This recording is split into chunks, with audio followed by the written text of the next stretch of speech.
Hello friends, last videos में हम लोग फंडामेंटल ऑफ पार्टनरशिप के बारे में पढ़ रहे थे। फंडामेंटल ऑफ पार्टनरशिप एक थोड़ा लेंथी चैप्टर है, तो इसमें वीडियो थोड़ा ज़्यादा होंगी क्योंकि बहुत ज़्यादा बड़ी वीडियो नहीं डाली जा सकती और छोटे छोटे पार्ट्स बनाने हैं, तो उसमें थोड़ा चैप्टर लेंथी बन जाता है, मतलब थोड़ा वीडियोस ज़्यादा आ जाएंगी। ठीक है, तो सबसे पहले ये बात करनी है कि हम अभी तक लास्ट वीडियो में जो हमने लास्ट टॉपिक पढ़ा था इंटरेस्ट ऑन ड्राइंग के बारे में पढ़ा था, वो पूरा कंप्लीट हो चुका था। अब एक नया टॉपिक आज मैं आपको बताने जा रहा हूँ जिसको बोलते हैं पास्ट एडजस्टमेंट।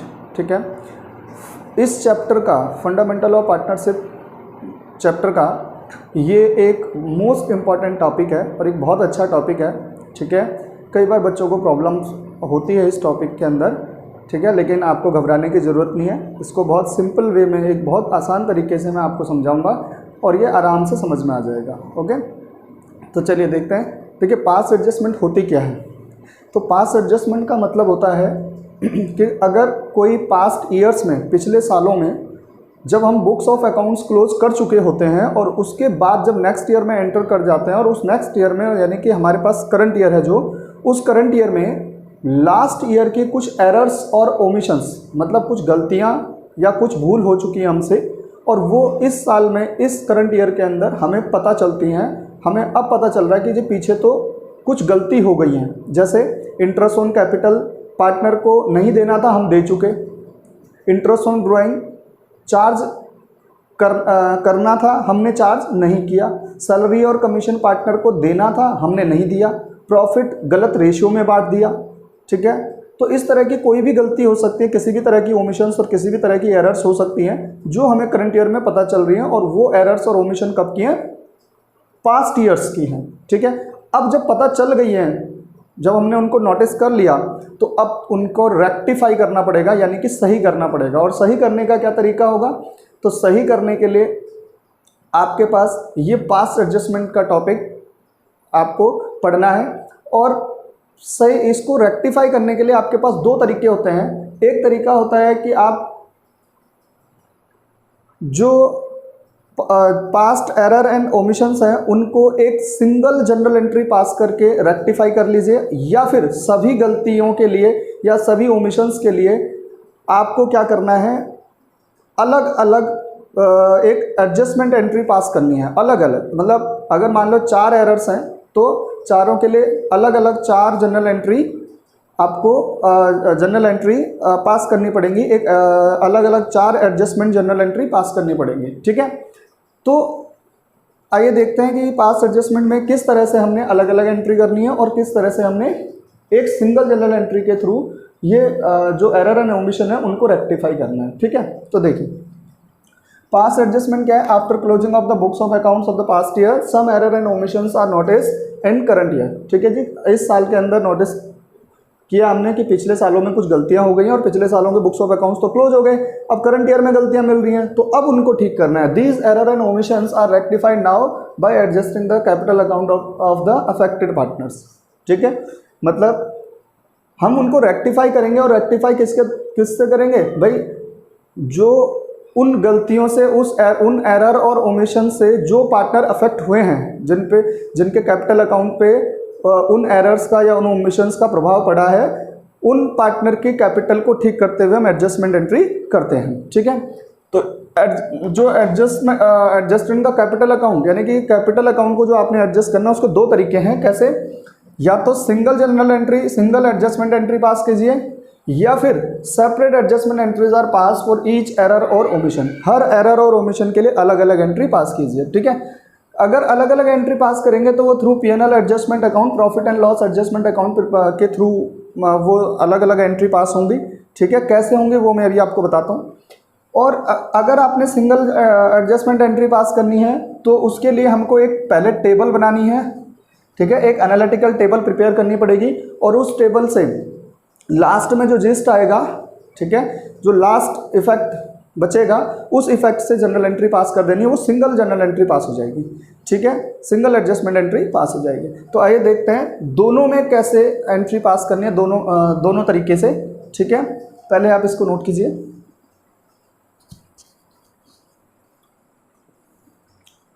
चलिए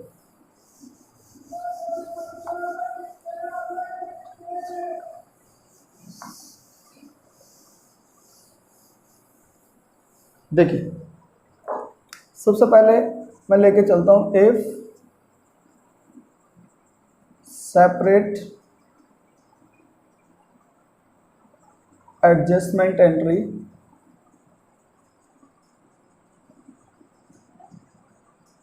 passed for each error or omission। ठीक है, सबसे पहले इसको लेके चलते हैं कि अलग अलग एडजस्टमेंट एंट्री पास करनी हो तो कैसे करेंगे। देखिए first point, adjustment entry for the item which is to be credited to partners capital or current account। मतलब कोई ऐसे आइटम है जिसको ठीक करने के लिए हमें पार्टनर्स के कैपिटल को या करंट अकाउंट को, अब कैपिटल कब, फ्लक्चुएटिंग कैपिटल मेथड और करंट अकाउंट कब, जब फिक्स कैपिटल मेथड होता है। ये तो मैंने आपको पहले ही बताया। ठीक है, तो आइए कैसे एडजस्टमेंट एंट्री पास करेंगे। तो P&L adjustment account, profit and loss है, क्या करना है, क्रेडिटेड करना है पार्टनर के कैपिटल को। तो profit and loss adjustment account debit to partners capital या करंट अकाउंट। ठीक है, दूसरा पॉइंट, अगर आपने एडजस्टमेंट एंट्री पास करनी है for the item which is to be debited, which is to be debited to partners capital या फिर करंट अकाउंट, तो उसके लिए आप यहाँ पे लिखेंगे पार्टनर्स कैपिटल अकाउंट डेबिट। ठीक है, to profit and loss adjustment account. ठीक है, थर्ड, अगर कोई प्रॉफिट हो जाता है, profit on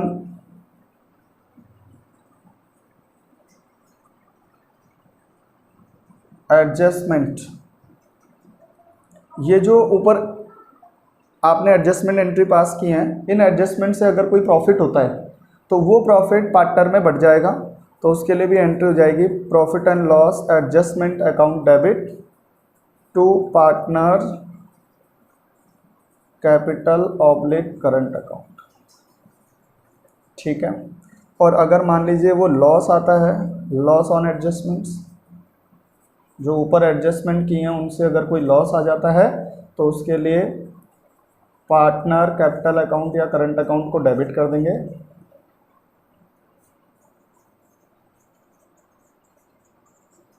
to profit and loss adjustment account. ठीक है जी, तो इस तरह से आप इन एंट्रीज को पास करोगे अगर आपको अलग अलग एडजस्टमेंट एंट्री पास करनी है each and every error and omission के लिए तो। ठीक है, और जब सिंगल एडजस्टमेंट एंट्री पास करेंगे तो उसके लिए एक एनालिटिकल टेबल बनाएंगे। वो कैसे बनाएंगे, इसको पहले आप नोट कीजिए, फिर उसको सीखेंगे।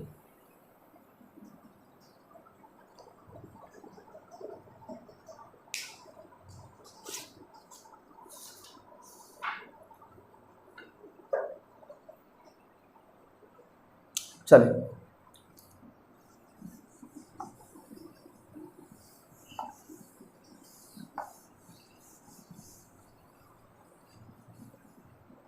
देखिए अब टॉपिक क्या है, if single adjustment entry passed, अगर सिर्फ एक ही एडजस्टमेंट एंट्री आपने पास करनी है तो फिर उस केस में एक एनालिटिकल टेबल, मैंने बताया ना एनालिटिकल टेबल आपको बनानी है। इसको मैं कई बार एडजस्टमेंट टेबल भी बोल देता हूँ, ठीक है। ये कैसे बनेगी, ये देखिए आप, देखिए मान लीजिए यहाँ पर ये लिखा है पर्टिकुलर्स, ठीक है, और इसको थोड़ा ऐसे, मान लीजिए ये दो पार्टनर हैं ए और बी, इन दो पार्टनर में और एक कॉलम आप इसमें फर्म का बनाएंगे। जितने पार्टनर होंगे पार्टनर के कॉलम बनेंगे और फिर एक फर्म के लिए कॉलम बनेगा, ठीक है। देखिए ए के लिए भी दो कॉलम बनेंगे, डेबिट और क्रेडिट के लिए, और इसका भी डेबिट और क्रेडिट, दो कॉलम इसके लिए। और ऐसे ही फर्म के लिए दो कॉलम तैयार होंगे, एक डेबिट और एक क्रेडिट, ठीक है। देखिए सबसे पहले हम जो, देखो गलतियां हो चुकी हैं पास्ट ईयर्स में, तो गलती होंगी तो जो आपका प्रॉफिट होगा उस पास्ट ईयर का वो भी आपने गलत डिस्ट्रीब्यूट कर दिया होगा, जो पार्टनर में क्रेडिट हो चुका होगा। अब आपको क्या करना पड़ेगा, उसको भी, उसका इफेक्ट भी यहाँ पे दिखाना पड़ेगा, ठीक है। तो कैसे करेंगे, देखिए जो प्रॉफिट गलत बढ़ चुका है यहाँ लिखेंगे प्रॉफिट रॉन्गली क्रेडिटेड। जो पार्टनर में पहले आपने गलत क्रेडिट कर दिया, अब उसको क्या करेंगे, डेबिट कर देंगे, ठीक है। तो यहाँ डेबिट्स में लिखेंगे और फर्म में क्रेडिट हो जाएगा, ध्यान रखना है, क्योंकि फर्म में प्रॉफिट वापस आ जाएगा तो फर्म का प्रॉफिट बढ़ेगा, ठीक है, तो उसमें क्रेडिट होगा। और पार्टनर में जब दिया था तब पार्टनर को क्रेडिट किया होगा, अब पार्टनर से कम करना है तो पार्टनर को क्या कर देंगे, डेबिट कर देंगे, ठीक है। अब जो एरर एंड ओमिशन हुई है, जैसे मान लीजिए आप इंटरेस्ट ऑन कैपिटल देना भूल गए थे, तो अब दे दीजिए, पार्टनर को देने के लिए क्रेडिट, फर्म का खर्चा हो जाएगा डेबिट, ठीक है। सैलरी छूट गई थी या कमीशन छूट गया था, मान लीजिए टू पार्टनर, तो क्रेडिट कर देंगे, पार्टनर में क्रेडिट, फर्म में ये क्या हो जाएगा, डेबिट। मान लीजिए इंटरेस्ट ऑन ड्राइंग लेना भूल गए थे हम, तो इंटरेस्ट ऑन ड्राइंग पार्टनर से लेने के लिए पार्टनर को डेबिट करते हैं और फर्म का प्रॉफिट बढ़ जाता है इससे, तो फर्म में क्रेडिट हो जाता है, ठीक है। इसी तरह से अगर कोई और आइटम का इफेक्ट है तो वो देख लेंगे, और मेन तो यही होती हैं। और अगर मान लीजिए अब जो प्रॉफिट आएगा, आप जब यहाँ पे टोटल करेंगे, ठीक है,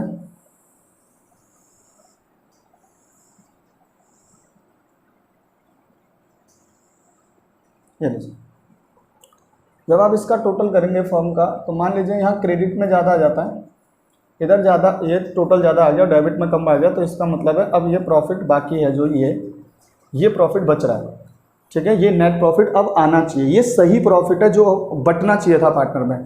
तो इसके लिए लिखते हैं profit should be credited to, या इतना ही लिख लीजिए, प्रॉफिट शुड बी क्रेडिटेड, जो पार्टनर में क्रेडिट होना चाहिए प्रॉफिट वो ये है, और पार्टनर में बटना चाहिए तो उसको क्रेडिट करके पार्टनर में क्रेडिट हो जाएगा और प्रॉफिट शेयरिंग रेशियो में बढ़ जाएगा, ठीक है। जो भी सही प्रॉफिट शेयरिंग रेशियो होगी उसमें बटेगा, ठीक है। तो इस तरह से हम इसको टेबल को तैयार कर लेंगे, और जब ये टेबल तैयार हो जाएगी तो आप इसका टोटल देखेंगे। अब देखिए ज़रा, मान लीजिए इसमें ज़्यादा आ गया, देखो इसमें 4 क्रॉस मैंने बना दिया, इसमें 2, इसमें ज़्यादा है, ठीक है, और इसके डेबिट में ज़्यादा आ गया, मतलब ये टोटल बराबर होना चाहिए डेबिट क्रेडिट, लेकिन बराबर नहीं है। इसका ए का जो है वो क्रेडिट वाला कॉलम ज़्यादा है और बी का जो है वो डेबिट वाला कॉलम ज़्यादा है, मान लीजिए, ठीक है। तो देखिए अब क्या करेंगे, तो आप अब देखोगे कि ये डेबिट और क्रेडिट में जो डिफरेंस है, मतलब इसका क्रेडिट और इसका डेबिट, ये डिफरेंस देखिए कितना है। तो जितना भी डिफरेंस है उसको यहाँ पे लिख दीजिए, ये डिफरेंस जो है, क्योंकि क्रेडिट में ज़्यादा है तो वो डिफरेंस जो भी अमाउंट रहेगी उसको क्रेडिट लिख देंगे यहाँ पे, ठीक है। और जब डेबिट, इसका डेबिट और क्रेडिट में इसका डेबिट ज़्यादा है बी का, तो जितना ज़्यादा है, जिधर ज़्यादा है उसी में लिखना है, तो डेबिट में ज़्यादा है डेबिट में ही लिख देंगे, और यहाँ लिख देंगे कि इतनी अमाउंट डेबिट ज़्यादा है, ठीक है। अब जब आप इसकी एंट्री पास करेंगे, ठीक है, तो एंट्री कैसे पास होगी, यहाँ पे लिखेंगे सिंगल एडजस्टमेंट एंट्री, एक एडजस्टमेंट एंट्री अगर आपने पास करनी है तो कैसे पास करेंगे, कौन है डेबिट, देखो जिसके कॉलम में ज़्यादा था, ये देखो डेबिट इसमें लिखा ना, तो बी को डेबिट कर देंगे, तो यहाँ लिखेंगे बी कैपिटल या करंट अकाउंट डेबिट। 2